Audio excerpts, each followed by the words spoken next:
Welcome back, everybody. This is Phil, and you're listening to the Mile You're In podcast. I know it's been a long time since I did an episode. I apologize. I know I promised to do this weekly or even bi-weekly. Life has just gotten a little hectic, which I'm sure all of you can understand right now with what's going on. This is just crazy. But because of that, I found a little more time to get active with the website and the podcast. So here I am. Today, I'm interviewing a good friend of mine, Canadian Olympic athlete and national team sprinter, Khamica Bingham, who I met back in 2015. One of the first athletes I was able to interview for the website. And as she was training and preparing for the 2016 Rio Olympics, her team actually came down to Orlando to train at the ESPN Center, which was the same weekend that I was running the Disney Marathon. So I got the opportunity to meet her, which was really cool. Real humbled person, real positive and encouraging attitude and mindset.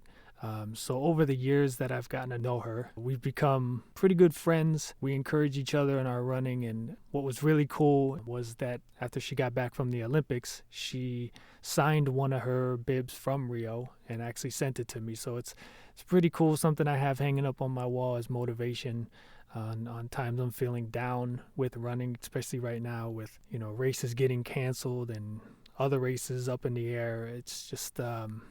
it's a tough time for everyone, especially athletes who are training and putting in time and effort for stuff. So my heart goes out to all of you guys. The best thing we can do is just keep training and try our best to stay ready. So I want to welcome Khamica to the podcast. And to start out, I'd really like to know what the biggest takeaway was from making the 2016 Olympic team that you're now applying this time around for qualifiers. I would say that the biggest takeaway that I'm making from the 2016 Olympics to the Tokyo 2021, since they've been officially postponed a year, is definitely just to be more in the moment and really try to appreciate it. I think for me, I tend to be an overthinker, and I tend to think about all the external factors that have hindered me from being in the best possible position. So for me, that was being injured before Olympic trials and trying to come back from that. And I would also say, just for my qualifier round, I would want to just be completely fearless and really just try not to think about the doubts and the fears of, oh, what if I make a mistake, or what if I mess up? What if I don't execute my race? And try to just go in and really be fearless and just leave everything on the track. To be honest, I just want to leave everything on the track. And if I can do that and really be in the moment and really appreciate the moment for what it is and where I'm at that moment, I'd be really, really grateful. And I think that's a great point because for all of us, I know I've had some of my better races and performances when I just went out there to have fun and just said, you know what, whatever happens, happens. You still have those goals in the back of your mind, and your heart is still chasing certain dreams, but there comes the point where it becomes so stressful and overbearing that if you don't let that go, it can have a negative effect on you. So I definitely liked the run fearless attitude mind frame, because I feel like sometimes that's what you need, is just to say, you know what, I'm going to go all out, give it all I got, and whatever happens, happens. At least I know I gave it my best shot. So what would you say is the biggest challenge between managing your personal life and training for the Olympics? Um, the biggest challenge, I would say, with managing personal life and training is finding balance. I think being an athlete, you tend to really obsess about your craft, and it tends to be your all. And the thing is, the problem with a lot of us athletes is that we tie our performances and how we're doing athletically to our identity. And I think that is one of the biggest things that us athletes that really affect our personal lives, to be honest. A lot of us, depending on how we're doing and how we're performing in the athlete world, in our sport, individually or on a team, we tend to carry that into our personal lives. And for me, I think just trying to find that balance and really trying to make sure that I remind myself I am who I am, not because I do sports. Sports is just something that I do. So for me, I think really just trying to separate and also like doing the little self care things. For me, I have to do a little self care for just like for stuff for me for to do like athletically, and then stuff for me to just do personally. I think it's really important to try to separate the two and make sure that you have self-care routines on both ends, so that your personal life isn't affecting how you do your performance or anything of that sort, and performance isn't affecting your personal life. It's really important to create that separation. And I think finding that healthy balance, and for me, writing stuff down, like journaling and reflecting and getting things out, tend to help me to get it out so it doesn't bleed over. And those are good points, because whether you're an athlete, whether you're going to school pursuing your career, or whether you're in your career and you're going to work every day doing the best you can, things are going to happen. Even right now, as someone who's thankfully able to work from home, I have to find ways to separate the two, because work has become very stressful. And in ways it's affected my personal life, not just my running, but the way I interact with other people. It's caused stress and anxiety and frustration and depression. And in return, I can't take that and then take it out on customers. I can't take it out on people at work. So you have to find that balance. You have to be able to separate the two, and keep one from affecting the other. I mean, if it does it in a positive way, that's great. But being able to find that balance is really good, and it's something to strive for. So if you can describe the moment when you officially made the team, how did you feel? What were you feeling? If I was going to be honest, I wasn't happy. And it's crazy to say because, this was my dream. This was, you know, like supposed to be the biggest thing in my life. And for me, I wasn't happy because I had this expectation of how I wanted my Olympic trials to go, and it didn't go that way. And for me, making the team, I made it for the 4x1 relay automatically, but I didn't make it automatically for the 100 just because I had finished fourth. I had placed outside of that top three, even though I was the defending national champion the year before. I had tore the cartilage in my knee 4 months prior to Olympic trials, and it really affected my preparation going into Olympic trials. And for me, placing and having an automatic spot in the 100, that was something that I really dreamed of, and I really wanted that moment.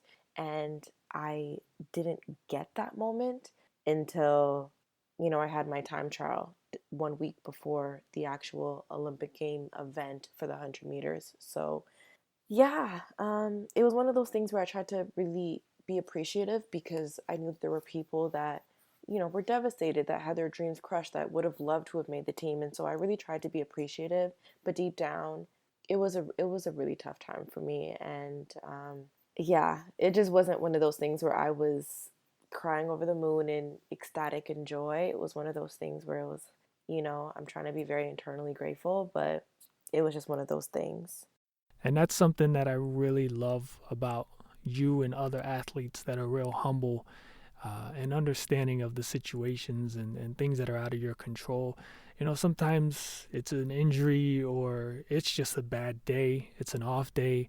You've put in the work, you gave it your all, and sometimes things just don't go the way you expected. But you're still grateful for the opportunities that you have. And that's something that I try to remember. Things just don't always go my way, as they don't for everybody. And you have to overcome that and just keep trying. You never know what's going to happen, because if you just quit, then you have no second chance or third chance. You got to keep pursuing. So what is it like when you step on the track before your races? What do you go through mentally, physically? What's it like in such a competitive, highly competitive atmosphere? Honestly, this is a feeling that is really hard to describe because it's different for everybody. But for me, I really try to control my breathing, and I really try to just stay in tune with myself, because you'll get lost with the crowd, you'll get lost with the whole environment of it, you'll get lost and distracted with the athletes that you're competing against. But honestly, it just feels like your heart is beating, you feel butterflies, you feel a bit of nervousness and anxiousness because you want to compete well, but obviously you're nervous because it's just the fact of competing and you have this one moment. And for me, my race is so short. I have, you know, 10 seconds to do and run my fastest I can. So it's definitely for me just trying to slow myself down, because everything gets really like, it just, it's like taking 5 Red Bulls and then trying to tell yourself to relax. That's what it feels like. That actually reminds me of when I was trying to break 20 minutes in a 5K for a long time. I started taking all these like high caffeine products at the same time before the race, and my heart was beating insanely fast. And it wasn't helping. It really didn't do anything for me. So it was like, what a waste. I was putting all this stuff in my body to run faster. And I mean, eventually I got the goal, but I don't think it was any of that. I think it was just the training and persistent goal chasing that got me there. But I can't imagine like what that's like, because when I compete, if anything, I'm aiming for top 3 in my age group. I know I'm not going to win these races, so I can't imagine competing against the best in the world. What that's like.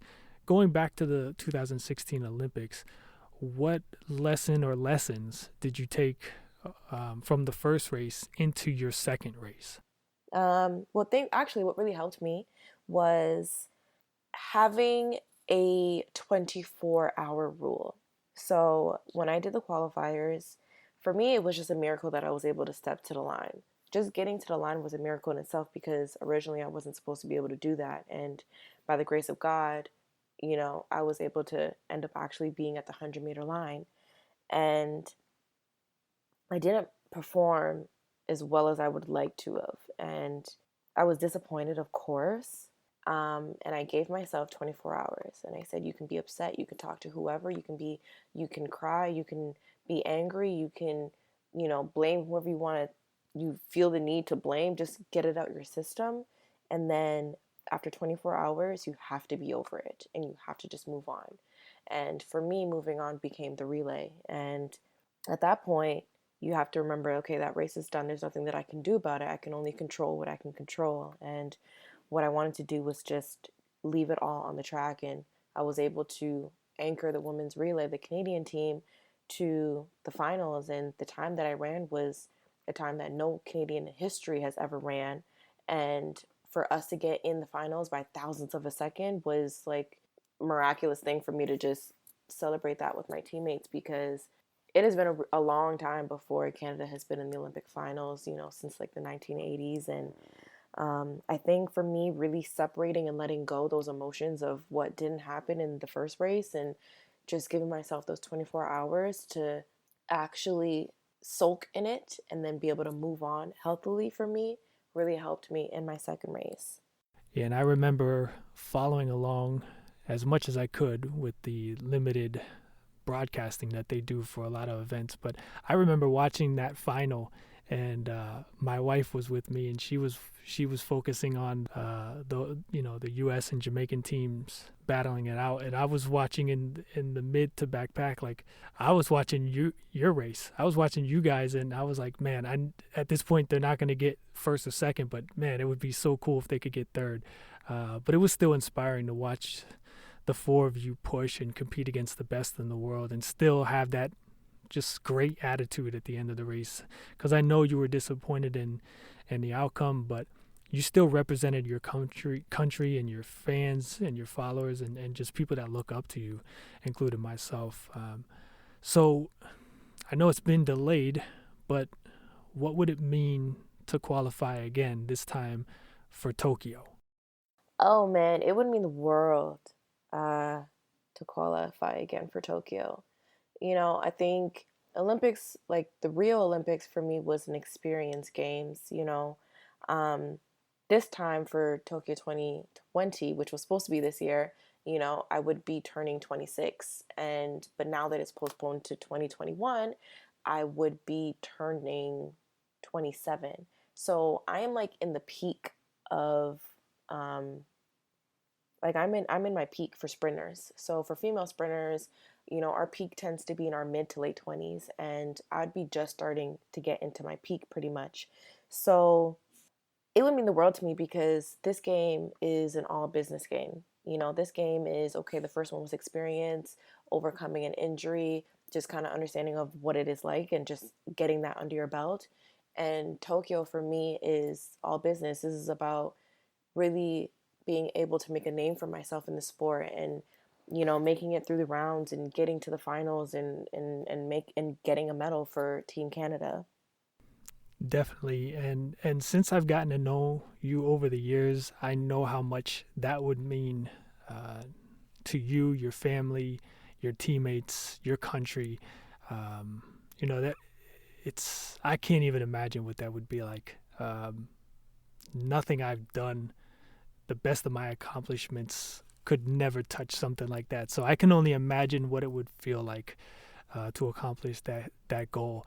I know you've been dealing with a lot even since then, so this could be a wide range of answers here. But what's been the biggest hurdle during your training for the Tokyo Olympics? Injury for me has been my nightmare. The thing is, since 2015, I've probably experienced an injury almost every single year, including this year. So this year has been really, really tough because I haven't really been able to have as consistent training as I would like. In the beginning, training was going really, really well, and it was kind of like God just showed me a glimpse of what He's doing. And then my calf, I had like a lot of inflammation in my calf Achilles area, and it was just really, really difficult to have something repeat itself in a different way over and over and over again. And for me, it's like this injury just keeps daunting over me, where it's like, man, like, am I ever going to be healthy? And, am I going to really have an opportunity to see where I am without any restrictions? So for me, that has really been a biggest hurdle, and it's affected my mental. But with this postponement, it definitely takes off some of the stress and the anxiety surrounding it, because I have a lot more time to get ready, and I can really take the time to get myself to be fully healed and do all the little things and make sure to understand my body in a different way so that I know how to prevent something like this happening again. And I definitely can understand that because from someone who I haven't really dealt with a lot of injuries, but uh, the two that I have kept me out for like a 2 to 4 week period, which uh, you know I was able to overcome. But like you said, there's a mental aspect of it. For me, not being able to get out and run was stressful, and there were times where I would see other people running as I was driving to a doctor's appointment or driving to work or from work, and I'd start to cry, to be honest, because the sport is that much. It means that much to me, and I could only imagine an injury taking away an opportunity for something as big as the Olympics, being even more stressful and frustrating. Um, but like I mentioned to you and you brought up, I think in a way this is a blessing in disguise because it's going to give you more time to just prepare, get stronger, get more ready. And I think it could actually be a bigger benefit because hopefully all goes well and you won't deal with another injury in 2021 and you'll be fresh and ready to go. I know you touched on it a little bit previously, but can you describe a little bit more what it would feel like if you were to podium at the Olympics, whether it's Tokyo or somewhere down the line at one of the future Olympics? But what would it feel like to podium? Um, I would cry like a baby if I made the podium at the Olympics. This is something that I've dreamed of. Um, and this is something that I've really questioned and had a push and pull with doubts and with my relationship with God. So in 2018, and this was probably the lowest point in my life, I was extremely depressed. I had my Achilles injury, so my season was done. And I was home in Toronto, and my mom was really, really sick. She had been diagnosed with an autoimmune disorder. She was hospitalized for a little bit of time that year. And it was just a scary time for me. And I remember my mom asked me to go shopping with her.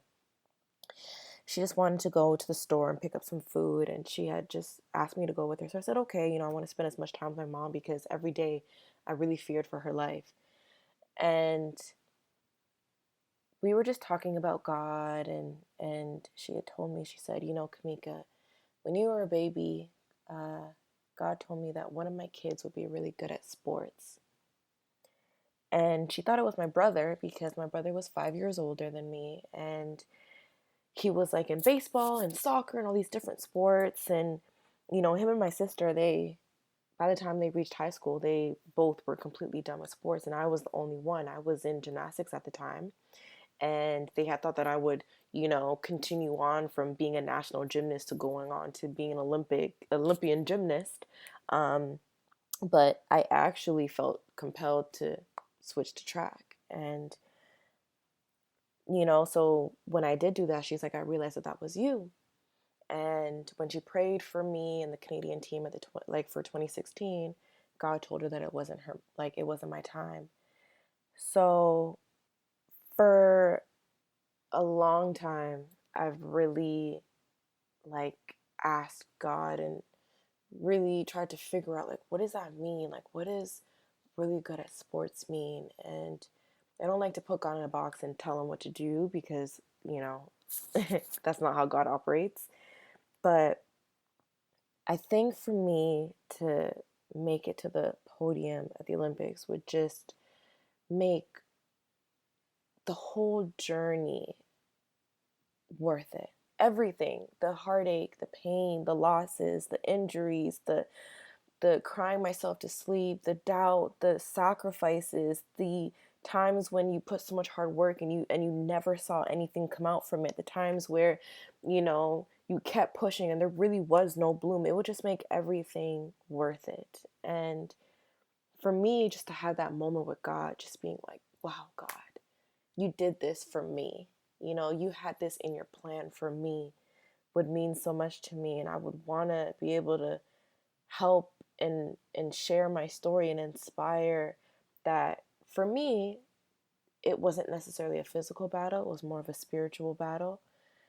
And to feel like I've passed that test, or I've gotten to that place and reached, to the highest level of competition, was able to stand on the podium, would mean everything to me.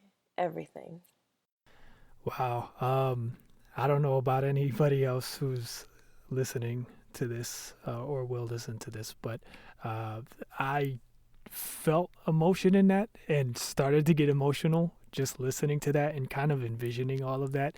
And it brought me back to a moment, my 5K again, my goal of breaking 20 minutes. And I was trying and trying and trying. And again, nothing to the level that your accomplishment would be. But that's what's great about goals is if you set a goal and you've worked hard, especially if you've had to work a long time at it, to finally achieve it, it's incredible. And there really is no way to know what you're actually going to do or say or how you're going to feel. I remember when I crossed the line, I didn't feel anything at first, and then I sat down for a second and the tears just flowed. It was like finally, it was like the weight was off my shoulder, off my shoulders, and as each person came to me and congratulated me, it's just the tears flowed more and more. It was like, wow, this actually happened. So just know your humbleness and your love for God is inspiring.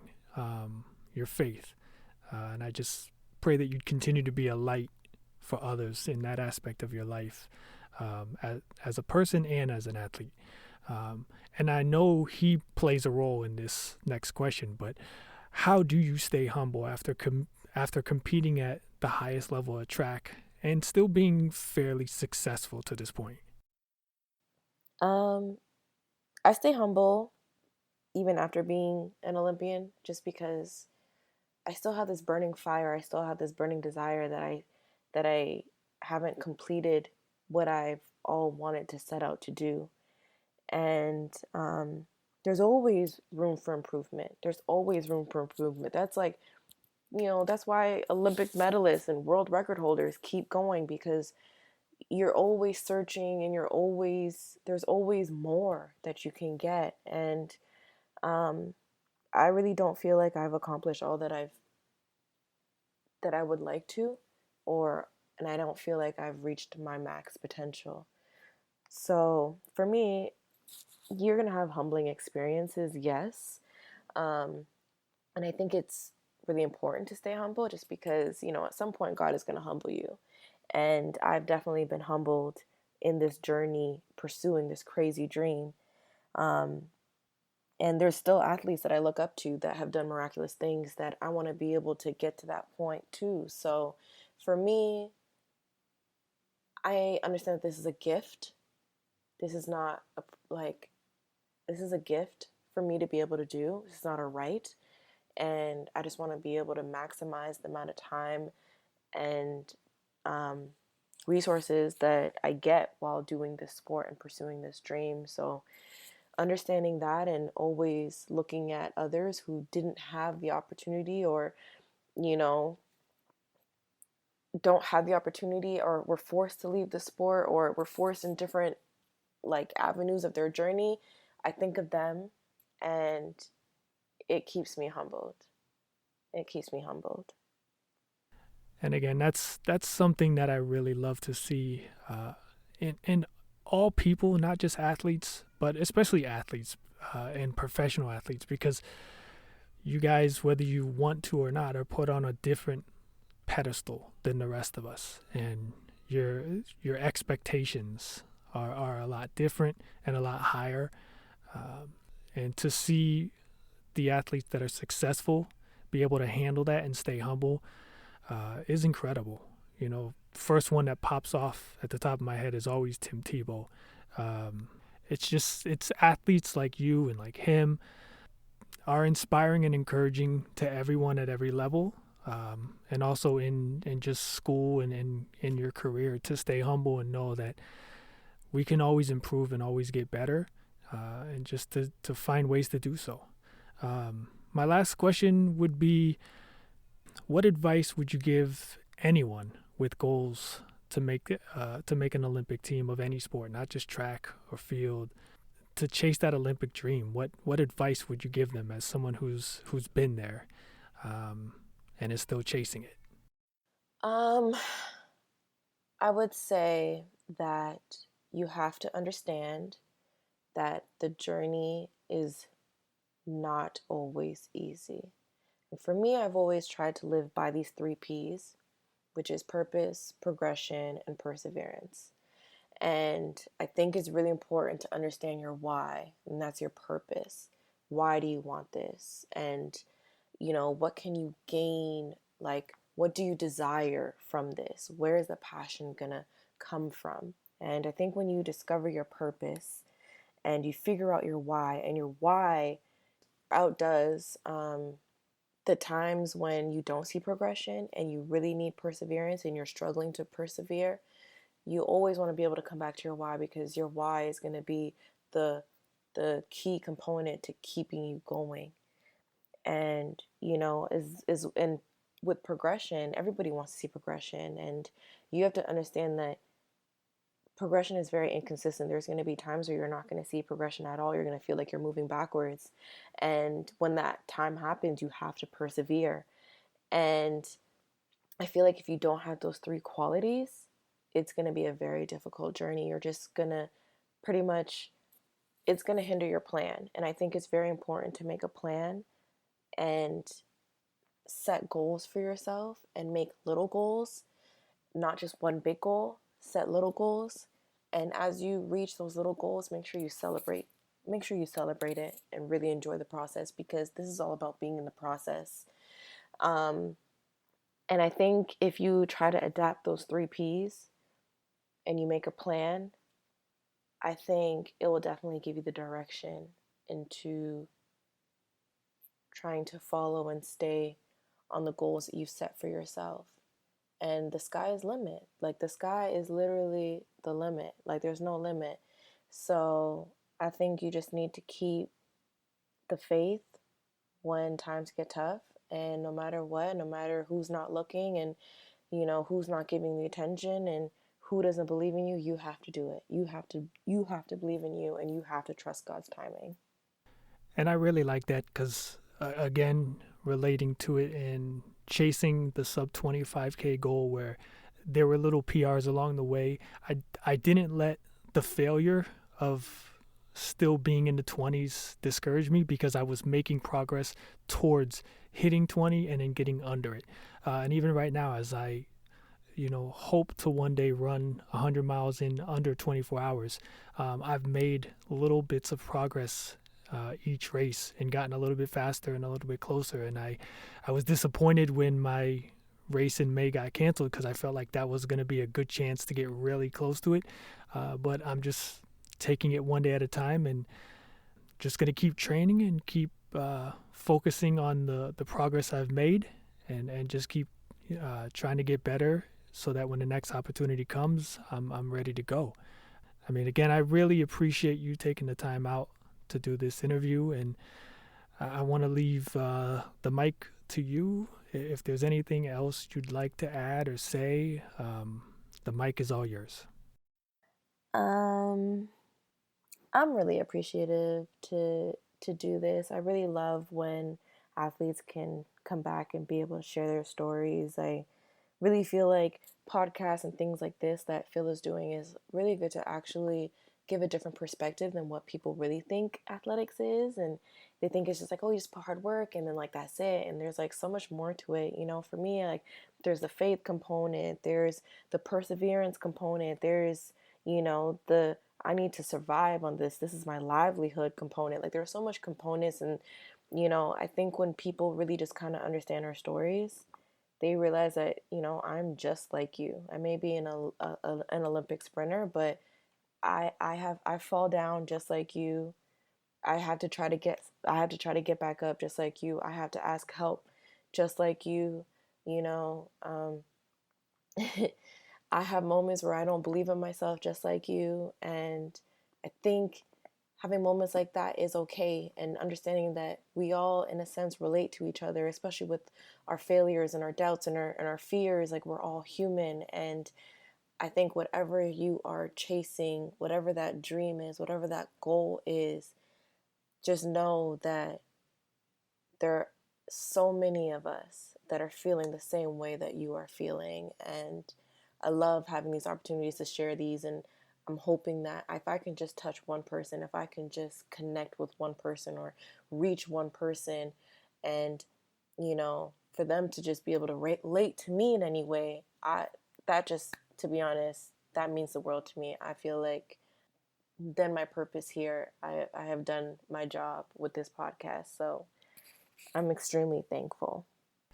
And again, the feeling is mutual. I'm very appreciative for you and every athlete that takes the time. For someone like me that, I'm not trackandfieldnews.com, I'm not NBC, ESPN. I'm just a regular guy who does this for fun, as a hobby.